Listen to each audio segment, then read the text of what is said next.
Hi കൂട്ടുകാരെ, പുതിയൊരു വീഡിയോയിലേക്ക് എല്ലാവർക്കും സ്വാഗതം. അങ്ങനെ നിധിക്ക് ആ ജോലി കിട്ടിയിരിക്കുകയാണ് കേട്ടോ. നിങ്ങളെപ്പോലെ ഒരു നല്ലൊരു കുട്ടിയെ തന്നെ ഞങ്ങൾക്ക് വേണ്ടത്. ഞങ്ങൾ ചോദിച്ചതിനുള്ള എല്ലാ മറുപടിയും പറഞ്ഞു. എന്തായാലും നിധി കുറച്ച് നേരത്തേക്ക് പുറത്ത് നിൽക്കുക എന്ന് പറഞ്ഞ് നിധിയെ പുറത്ത് നിർത്തുകയാണ് കേട്ടോ. അപ്പോൾ അവിടെ വേറൊരു കുട്ടി ജോലിക്ക് വേണ്ടി വന്നിരുന്നല്ലോ, യമുനയും കുഞ്ഞും. അവളുടെ അമ്മയോട് ഇങ്ങനെ സംസാരിക്കുന്നുണ്ട്. അമ്മേ, ആ ജോലി എനിക്ക് തന്നെ എന്ന് ഉറപ്പിച്ചതായിരുന്നു. പക്ഷേ ഇപ്പോൾ വേറൊരു പെൺകുട്ടി വന്നിട്ടുണ്ട്, നിധി എന്ന് പറയുന്ന പെൺകുട്ടി. ആ പെൺകുട്ടി വന്നതുകൊണ്ട് തന്നെ അവരുടെ ബുദ്ധിക്ക് മുന്നിൽ ഞാനൊന്നുമല്ല. അതുകൊണ്ട് തന്നെ അവൾക്കായിരിക്കും ആ ജോലി. എനിക്ക് ആ ജോലി കിട്ടിയില്ലെങ്കിൽ അമ്മേ, ഇനി ഞാനൊന്നും നോക്കില്ല. ഇന്ന് വൈകുന്നേരം അയാളെത്തും. അയാൾക്ക് ഞാൻ ചോദിക്കുന്നത് കൊടുക്കേണ്ടി വരും. എൻ്റെ മാനം അത് കൊടുക്കാൻ എന്നെക്കൊണ്ട് എന്തായാലും കഴിയില്ല. എൻ്റെ മാനം കൊടുക്കാൻ എനിക്ക് കഴിയാത്തത് കൊണ്ട് തന്നെ അമ്മ, ഞാൻ പറയുന്നത് കേൾക്ക്. അമ്മ എന്തായാലും കുഞ്ഞിനെയും കൊണ്ട് അനാഥാലയത്തിലോട്ട് പോയിക്കോളൂ. അമ്മക്കും കുഞ്ഞിനും അവിടെ താമസിക്കാം. എൻ്റെ മോളെ കൊന്നുകളയാൻ കഴിയാത്തത് കൊണ്ടാണ്. അതുകൊണ്ടാണ് എൻ്റെ കുഞ്ഞിനെ കൊണ്ട് പോയിക്കോളൂ എന്ന് പറഞ്ഞത്. അല്ലായിരുന്നെങ്കിൽ ഞാനും കുഞ്ഞും മരിച്ചിരുന്നു. ഞങ്ങൾ എൻ്റെ കുഞ്ഞിൻ്റെ അച്ഛൻ്റെ അടുത്തോട്ട് പോയിരുന്നു. അങ്ങേരുടെ അടുത്ത് പോയ ഒരു ബുദ്ധിമുട്ടുമില്ലല്ലോ. അങ്ങേര് മരിച്ചത് കൊണ്ടല്ലേ എനിക്കിപ്പോൾ ഈ ബുദ്ധിമുട്ട് മുഴുവൻ വന്നത്. അങ്ങേര് മരിച്ചില്ലായിരുന്നെങ്കിൽ എനിക്ക് എല്ലാ സുഖസൗകര്യങ്ങളും കിട്ടിയിരുന്നെന്നെ എന്നൊക്കെ നിധി പറയണം കേട്ടോ. അങ്ങനെ ഈ വാക്കുകളെല്ലാം യമുന പറയുന്നത് നിധി കേൾക്കുകയാണ്. അങ്ങനെ നിധിക്ക് ഭയങ്കര സങ്കടമാവണം. അപ്പോഴാണ് ഒരു സ്റ്റാഫ് വന്ന് പറയുന്നത്, നിധിയെ എഗ്രിമെൻറ്റ് സൈൻ ചെയ്യാൻ വിളിക്കുന്നുണ്ടെന്ന്, യമുനയോട് പൊയ്ക്കൊള്ളാനും പറഞ്ഞിട്ടുണ്ടെന്ന്. അത് കേൾക്കുന്ന യമുനയുടെ കണ്ണ് നിറയാണ്. അപ്പം നിധി പറയാണ്, യമുന, നീ ഇവിടെ ഒരു മിനിറ്റ് നിൽക്ക്, അതിനുശേഷം പോവാൻ, ഞാൻ പുറത്ത് വന്നതിന് ശേഷം പോവാന്ന് പറയണേ. ആയിക്കോട്ടെ എന്ന് പറഞ്ഞ് യമുന നിൽക്കുകയാണ്. പിന്നീട് നിധി ആ ഒരു ക്യാബിനിലോട്ട് കയറാണ്. അപ്പോൾ ആ ഒരു മാനേജർ അവരെല്ലാവരും പറയാണ്, നീ ഒപ്പിട്ടോ എന്ന്, എഗ്രിമെൻറ്റിൽ സൈന് ഒപ്പിട്ടോ, ഒന്ന് വായിച്ച് നോക്കിക്കോളൂ എന്ന്.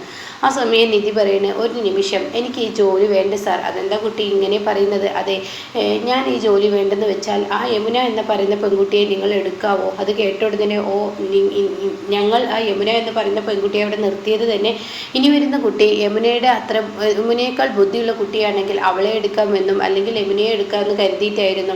അത് കേട്ടോടെ തന്നെ, അതെ, ആ കുട്ടി മാനം പോകുന്നത് കൊണ്ടും പിന്നെ മരണം മുന്നിൽ കണ്ടിട്ടുമാണ് ആ കുട്ടി ജീവിക്കുന്നത്. അവളേക്കാൾ ബുദ്ധിമുട്ടൊന്നും എനിക്കില്ല. എനിക്ക് ബുദ്ധിമുട്ട് തന്നെയാണ്, പക്ഷേ എന്നേക്കാൾ ബുദ്ധിമുട്ട് അവൾക്കാണ്. അതുകൊണ്ട് ആ ജോലി അവൾക്ക് കൊടുത്തോളൂ എന്ന് പറയുന്നത് കേട്ടോ. ഈ സമയം ഇവരെല്ലാവരും ഞെട്ടിപ്പോവാണ്. അപ്പോൾ ഒരു വേക്കൻസി അല്ലേ ഇവിടെ ഉള്ളൂ. അതെ, ആയിക്കോട്ടെ, അവൾക്ക് കൊടുത്തോളൂ. എനിക്ക് എന്തായാലും മരണത്തിലോട്ട് പോകേണ്ട അവസ്ഥയൊന്നുമില്ല. അതുകൊണ്ട് അവൾക്ക് കൊടുത്തോളൂ ആ ജോലി എന്ന് പറഞ്ഞിട്ട് പുറത്തോട്ട് ഇറങ്ങാൻ കേട്ടോ. അപ്പോൾ യമുന ചോദിക്കും, എന്തിനാണ് എന്നോട് ഇവിടെ നിൽക്കാൻ പറഞ്ഞതെന്ന്. അപ്പോൾ നിധി പറയാണ്, അതെ, എനിക്ക് ആ ജോലി ശരിയാവില്ല. ഞാൻ എഗ്രിമെൻറ്റ് സൈൻ ചെയ്യാൻ പോകുമ്പോൾ ഒരു കാര്യം അവരോട് പറഞ്ഞിരുന്നു, 10 മണി കറക്റ്റിന് എത്തണം എന്ന് അവരെന്നോട് പറഞ്ഞിട്ടുണ്ട്. അത് ആ സമയമൊന്നും എനിക്ക് എത്താൻ കഴിയില്ല. എൻ്റേതായ സമയത്തിന് വരാനേ എനിക്ക് കഴിയുള്ളൂ. അങ്ങനെയുള്ള ജോലി മാത്രമേ ഞാൻ ഏറ്റെടുക്കുള്ളൂ എന്ന് യമുനയോട് പച്ചക്കള്ളം പറഞ്ഞ് നിധി അവിടെ നിന്ന് പോവുകയാണ്. യമുനയ്ക്ക് ആ ജോലി കൊടുക്കുകയും ചെയ്യാണ് കേട്ടോ. എന്നാൽ ഈ സമയം ഗൗതമിനെയാണ് കാണിക്കുന്നത്. ഗൗതമിനെ ഇൻ്റർവ്യൂ ചെയ്യുന്ന ആൾ തന്നെ പറയാണ്, ഒരു പക്ഷേ ഞാനായിരിക്കും നിങ്ങളോട് അതിൽ നിന്നും പണമെടുക്കാൻ പറയുന്നതെങ്കിൽ നിങ്ങൾ എന്താണ് ചെയ്യുക? അത് കേട്ടോടെ തന്നെ ഗൗതം പറയുന്നത്, ഒരിക്കലും ഞാൻ അതിന് കൂട്ടു നിൽക്കില്ല. നിങ്ങളെപ്പോലെയുള്ള മാനേജർമാരാണെങ്കിലും എന്താണെങ്കിലും ഞാൻ അവിടെ വെച്ച് കുറിപ്പിക്കില്ല.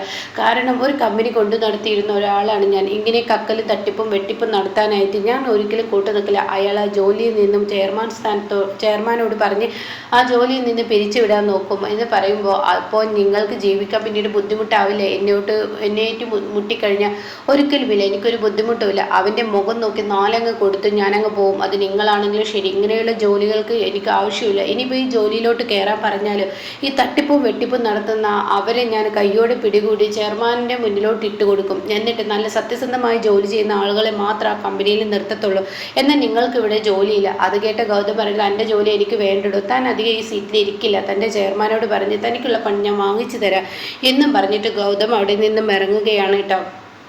പിന്നീട് കാണിക്കുന്നത് CKC ആണ്. തൻ്റെ ഭാര്യയ്ക്ക് സുഖമില്ല എന്നറിഞ്ഞിട്ട് CKC വളരെ പരിഭ്രാന്തിയോടുകൂടി ജ്യോതിർമയുടെ അടുത്തോട്ട് ഓടിയെത്തുന്ന ആ രംഗമാണ് കേട്ടോ. അപ്പോൾ ജ്യോതി, നിനക്ക് എന്താ പറ്റിയ? കുഴപ്പമൊന്നുമില്ലല്ലോ, എന്താ ജ്യോതി നിനക്ക് പറ്റിയെന്നൊക്കെ ചോദിക്കുമ്പോൾ, എന്തിനാ CKC ഇത്ര ധൃതി പിടിച്ച് വന്നത്? സംഭവം എൻ്റെ അടുത്ത് പറ്റിയ തെറ്റാണ്. ഞാൻ റോഡ് മുറിഞ്ഞ് കിടക്കുമ്പോൾ എനിക്ക് പെട്ടെന്ന് വണ്ടി കണ്ടില്ല, അത്രയേ ഉള്ളൂ എന്ന് പറയണേ. എന്തായാലും എന്നെ രക്ഷിച്ചു, ഒരു പെൺകുട്ടി രക്ഷിച്ചത് കൊണ്ട് തന്നെ, ഒരു സ്ത്രീ രക്ഷിച്ചത് കൊണ്ട് തന്നെ ഞാൻ ഇവിടെ എത്തി. എന്തായാലും കുഴപ്പമില്ലാത്ത ഞാൻ രക്ഷപ്പെട്ടു എന്നൊക്കെ പറയുമ്പോൾ, ആരാണ് അവളെ എന്ന് ചോദിക്കുന്നുണ്ട് കേട്ടോ. അപ്പോൾ ആ സമയം പറയും സി കെ സിക്ക് അറിയാം ഗൗതമിൻ്റെ വീട്ടിൽ പണ്ട് നിന്നിരുന്നില്ലേ ഒരു നിർമ്മല എന്ന് പറയുന്ന സ്ത്രീ, അത് അവളെ അടുക്കളയിലുണ്ട്, ഇതാ വരുന്നു എന്ന് പറഞ്ഞ് കാണിച്ചു കൊടുക്കണം കേട്ടോ. ഇത് കാണുന്ന സി കെ സി ആകെ കിടുകിടാ വിറക്കുകയാണ്. ഈശ്വര, അവളെ എൻ്റെ വീടിനുള്ളിൽ കയറിപ്പറ്റിയിരിക്കുന്നു എന്ന ഒരു പരിഭ്രാന്തിയോട് കൂടിയിട്ടോ. അങ്ങനെ നിർമ്മല എന്ത് ചെയ്യുന്നു, ജ്യൂസ് ജ്യോതിർമയ്ക്ക് കൊടുക്കണം. ജ്യോതിർമയി ആ ജ്യൂസ് കുടിച്ചു കൊടുത്തന്നെ, ഓഹോ പൈനാപ്പിൾ ജ്യൂസിന് ഇത്ര ടേസ്റ്റ് ഉണ്ടെന്ന് ഇപ്പോഴാണ് ഞാൻ അറിഞ്ഞത്, എന്ത് കൈപുണ്യമാണ് തനിക്കെന്ന് ചോദിക്കുന്നുണ്ട് കേട്ടോ, പറയുന്നുണ്ട് കേട്ടോ. അപ്പോൾ ഈ സമയം അത് പറഞ്ഞ ഉടനെ പറയാണ്, ഓ അതൊന്നും കുഴപ്പമില്ല, സാറിന് എടുക്കണോ വേണ്ട എന്ന് പറയുന്നത്. സി കെ സി ഞാൻ വേറൊരു കാര്യം പറയട്ടെ എന്ന് പറഞ്ഞിട്ട് ജ്യോതിർമയി കാര്യം പറയണം കേട്ടോ.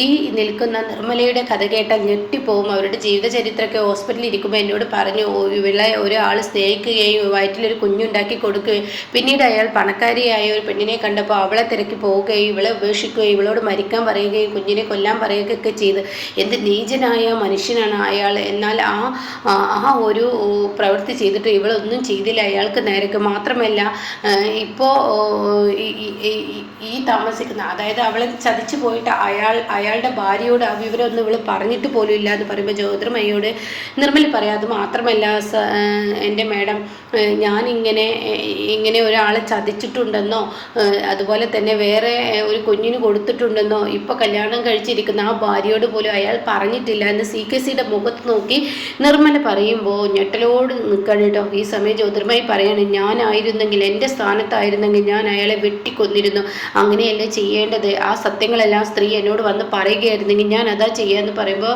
സി കെ സി ആകെ പേടിച്ചു പോവാണ് കേട്ടോ. ഇതേ സമയം നിർമ്മലയുടെ മുന്നിൽ വെച്ച് ജ്യോതിർമയ്ക്ക് ഒരു ഫോൺ വരണം. അയ്യോ, ഇതെൻ്റെ ക്ലബിൽ നിന്ന് എൻ്റെ കൂട്ടുകാരിയാണ്, ഞാനൊന്ന് എടുത്ത് നോക്കട്ടെ, ഞാൻ ഇപ്പോൾ വരാമെന്ന് പറഞ്ഞിട്ട് പോവുകയാണ് കേട്ടോ. ആ സമയം ഉടൻ തന്നെ സി കെ സി പറയണ, എടി ഇനി കളിച്ച് എൻ്റെ മാളത്തിൽ തന്നെ വന്ന് കൊത്തിയില്ലേ, എടി അത്ര ധൈര്യം നിനക്ക് ആയോ എന്ന് ചോദിക്കുമ്പോൾ ഇതാണ് ഞാൻ, അതുകൊണ്ട് നിങ്ങളൊന്ന് സൂക്ഷിച്ചോളൂ, കാരണം നിങ്ങൾ ഇനിയും എൻ്റെ നിധിയെയും ഗൗതമിനെയും ഉപദ്രവിക്കാനാണ് ഉദ്ദേശിക്കുന്നതെങ്കിൽ ഞാൻ വെറുതെ വിടില്ല, നിങ്ങൾക്ക് ഞാൻ തിരിച്ചടി നൽകിയിരിക്കും എന്ന് പറഞ്ഞ ഉടൻ തന്നെ ഇടി ആ തന്തയും തള്ളയില്ലാത്ത അവനെ നീ എന്തിനെങ്ങനെ സംരക്ഷിക്കുന്നത് എന്ന് പറഞ്ഞ ഉടനെ തന്നെ കാരണം നോക്കി സി കെ സിയുടെ മുഖത്ത് നിർമ്മല ഒന്നങ്ങ് കൊടുത്തിട്ട് പറയണേ, എടാ തന്തയും തള്ളയില്ലാത്ത ആരാടാ, എന്തിനാണ് നീ എപ്പോഴും എൻ്റെ ഗൗതമിനെ തന്തയും തള്ളയില്ലാത്തവനാണെന്ന് ഇങ്ങനെ എപ്പോഴും ഇങ്ങനെ ഉച്ചരിക്കുന്നത്, അതിൻ്റെ ആവശ്യമില്ല, അവനെല്ലാം ഉള്ളവനാണ്, അതുകൊണ്ട് ഇനി നീ അത് പറഞ്ഞു നോക്കുക, ഇനി എനിക്ക് കിട്ടേണ്ടത് കിട്ടുമെന്ന് പറയുമ്പോൾ സി കെ സിയുടെ മുന്നിലോട്ട് ജ്യോതിർമയി വന്നിട്ട് ചോദിക്കുക, ഇതെന്താ ഈ കവളത്ത് കൈവച്ചിരിക്കുന്നു, അത് പിന്നെ ഒരു കൊതു കടിച്ചതായെന്ന് സി കെ സി വേഗം പറയാൻ കേട്ടോ. ഇതേ സമയം നിർമ്മല പറയണേ, ഞാൻ ഇനി നിൽക്കുന്നില്ല, ഞാൻ പോകുന്നു എന്ന് പറഞ്ഞു ഉടനെ, അയ്യോ അതൊന്നും പറഞ്ഞാൽ പറ്റില്ല, ഇപ്പം തന്നെ പോകണ്ട, വേണമെങ്കിൽ ഞാനൊരു വണ്ടി ആക്കി തരാമെന്ന് പറഞ്ഞു തന്നെ ജ്യോതിർമയോട് നിർമ്മല പറയണം, വേണ്ട ഞാൻ ഒറ്റയ്ക്ക് പോയിക്കോളാം, അത് പറ്റില്ല സി കെ സി ഒന്ന് കൊണ്ടാക്കി കൊടുക്ക്, എൻ്റെ ജീവൻ രക്ഷിച്ച ആളല്ലേ, വേണമെങ്കിൽ എൻ്റെ വീട്ടിൽ പണിക്ക് നിന്നോളൂ. അയ്യോ അത് വേണ്ട, എനിക്ക് എന്തായാലും അതിന് താല്പര്യമില്ല, എൻ്റെ മകനും മരുമകളും അതിന് സമ്മതിക്കില്ല, അതുകൊണ്ടാണ് എനിക്ക് പണി വേണ്ട എന്ന് പറയാൻ കേട്ടോ. അത് കേൾക്കുന്നതിനോടുകൂടി ഉടൻ തന്നെ എന്തായാലും എൻ്റെ നമ്പർ എൻ്റെ കയ്യിൽ നിൻ്റെ ഇല്ലേ നിർമ്മലേ, അതുകൊണ്ട് എന്താവശ്യം ഉണ്ടെങ്കിൽ നീ എന്നെ വിളിച്ചോ, നമ്പർ എൻ്റെ കയ്യിലുണ്ട്, ഞാൻ വിളിച്ചോളാം. അതൊക്കെ കേട്ട് സി കെ സി ആകെ സ്തംഭിച്ച് നിൽക്കുകയാണ് കേട്ടോ. ആ സമയം സി കെ സിയോട് കൊണ്ടുവിട് നിർമ്മലയെ എന്ന് പറയുമ്പോൾ വേണ്ടെന്ന് പറയുന്നുണ്ട്. അപ്പോൾ സി കെ സി പറയണേ, ഞാനൊന്ന് ഫ്രഷായി വരാമെന്ന് പറയുമ്പോൾ നിർമ്മല പറയണേ, ഞാൻ എൻ്റെ മരുമകൾക്കൊന്ന് വിളിക്കട്ടെ എന്ന് പറഞ്ഞ് നിർമ്മല പുറത്തോട്ട് പോകുന്നുണ്ട് കേട്ടോ. പിന്നീട് സി കെ സി നിർമ്മല ഒരു വണ്ടിയിൽ യാത്ര ചെയ്യുന്ന ആ രംഗാണ്. അങ്ങനെ സി കെ സിയോട് നിർമ്മല പറയാണ്, ഈ ഒരു ഭാഗത്ത് നിർത്തിക്കോ എന്ന് പറയുന്നുണ്ട് കേട്ടോ. അപ്പോൾ ഇല്ല, ഈ ഭാഗത്ത് എൻ്റെ ആളുകളുണ്ട്, അതുകൊണ്ട് നിർത്താൻ പറ്റത്തില്ല എന്ന് സി കെ സി പറയുന്നത്. ഇതേ സമയം നിർമ്മല പറയണേ, തൻ്റെ വെളച്ചിൽ എൻ്റെ അടുത്ത് എടുക്കാൻ നോക്കണ്ട, നീ നിർത്തിക്കോ, ഒരു കാര്യം നീ ചിന്തിച്ചോ, ഇന്നത്തെ കാലത്ത് ഉപകാരമുള്ള ഒരു കാര്യമാണ് ഫോണിൽ ഒരു ക്ലിക്കി കഴിഞ്ഞാൽ തൻ്റെ ഭാര്യയ്ക്ക് പോകും, 2 വാക്കങ്ങ് പറഞ്ഞാൽ തൻ്റെ ജീവിതം അതോടുകൂടി കഴിഞ്ഞു. പിന്നീട് തൻ്റെ ജീവിതം അവിടെ ഇരിക്കുകയാണെങ്കിൽ തൻ്റെ ജീവിതം ഇവിടെ ഇരുന്ന് നശിപ്പിക്കാനും ജ്യോതിർമയ്ക്ക് കഴിയും. അതൊന്നും ഇപ്പം ഞാൻ പറഞ്ഞു തരേണ്ട ആവശ്യമില്ലല്ലോ, അതുകൊണ്ട് കളിക്കുമ്പോൾ സൂക്ഷിച്ച് കളിച്ചോ, അല്ല എങ്കിൽ തിരിച്ചടി എന്തായാലും കിട്ടും എന്നൊക്കെ നിർമ്മല പറയുമ്പോൾ ഉടൻ തന്നെ സി കെ സി വണ്ടി നിർത്തിയിട്ട് ഇറങ്ങിക്കോ എന്ന് പറയാം കേട്ടോ. അങ്ങനെ നിർമ്മല അവിടെ ഇറങ്ങുകയാണ്. നിർമ്മല 2 അടി നടക്കുമ്പോഴേക്കും തൻ്റെ മുന്നിലോട്ട് കുറച്ച് ഗുണ്ടകൾ വരുന്ന ആ ഒരു രംഗം കേട്ടോ. ഇത് കാണുന്ന നിർമ്മല ആകെ ഞെട്ടിപ്പോവാണ്. ഇതേ സമയം സി കെ സി അവിടെ നിന്ന് ഇറങ്ങുകയും ആ ഗുണ്ടകളുടെ കയ്യിൽ കുറേ വാളും അതുപോലെ തന്നെ ഒരുപാട് സാധനങ്ങളും ഒക്കെ ഉണ്ട് കേട്ടോ, വെട്ടാനും കുത്താനുമായിട്ടുള്ള ആ സാധനങ്ങളുമായി വന്നിരിക്കുന്നത് നിർമ്മല കാണുകയാണ്. നിർമ്മല ആകെ പേടിക്കുകയാണ്, ഈശ്വര എന്ന് പറയുന്നുണ്ട്. ഇതേ സമയം സി CKC കാറിൽ നിന്ന് ഇറങ്ങിയിട്ട് പറയണേ, അതെ ചെറിയൊരു വ്യത്യാസമുണ്ട്, ഞാൻ ഇവരോട് വെട്ടാനായിരുന്നു പറഞ്ഞിരുന്നത്, പക്ഷെ ഒരൊറ്റ വെട്ടിന് ഇനി തീരണം, അതെൻ്റെ കൈ കൊണ്ടായിരിക്കണം എന്നൊരു ആഗ്രഹം എനിക്കുണ്ട്, അതുകൊണ്ട് ഒരൊറ്റ വെട്ടിന് ഞാൻ തന്നെ തീർത്ത് തരാം എന്ന് പറഞ്ഞ് ആ വാളെടുത്ത് വെട്ടാൻ ഒരുങ്ങുമ്പോൾ ഓട്ടോ പിറകിൽ വന്ന് നിൽക്കുന്നു നിധിയാണെങ്കിലോ മൊബൈൽ ഇങ്ങനെ ലൈവായി പിടിച്ച് ഇങ്ങനെ മൊബൈൽ റെക്കോർഡ് ചെയ്തിട്ടാണ് കേട്ടോ നിധി വരുന്നത്. എന്നിട്ട് നിധി പറയണേ, ഇതിൽ നീ എൻ്റെ നിർമ്മല ആൻറ്റിയെ വെട്ടുന്നത് ശരിക്കും ഇതിൽ കാണുന്നുണ്ട്, വെട്ടാൻ നിൽക്കുന്നത്, ഇത് ഒരൊറ്റ ക്ലിക്ക് സോഷ്യൽ മീഡിയ കിട്ടുകൊഴിഞ്ഞാൽ പിന്നീട് നിൻ്റെ ജീവിതം എന്തായിത്തീരുമെന്ന് നീ ചിന്തിച്ച് നോക്ക് എന്ന് CKC പറയുമ്പോൾ CKC ആദ്യം ഒന്ന് ഭയക്കൂട്ടോ. പിന്നീട് CKC പറയണേ, ഞാനിപ്പോൾ ചിന്തിച്ചേ ഉള്ളൂ, ഇവളെ വെട്ടുമ്പോൾ അക്കൂട്ടത്തിൽ ആ നിധി എന്ന് പറയുന്ന പിശാചിനെ കൂടി കിട്ടിയെങ്കിൽ എന്ന്. എന്നാൽ രണ്ടാളെ ഒറ്റ ഒരു സമയം കൊണ്ട് ഞാനങ്ങ് വെട്ടി തീർത്തരാ എന്ന് പറയുമ്പോൾ നിധി ആകെ പെട്ടു കേട്ടോ. നിധിയും അതുപോലെ തന്നെ നിർമ്മലയും ആകെ പേടിയോട് കൂടി നിൽക്കുന്ന ആ ഒരു രംഗത്തിലാണ് എപ്പിസോഡ് നിർത്തിയിരിക്കുന്നത് കേട്ടോ.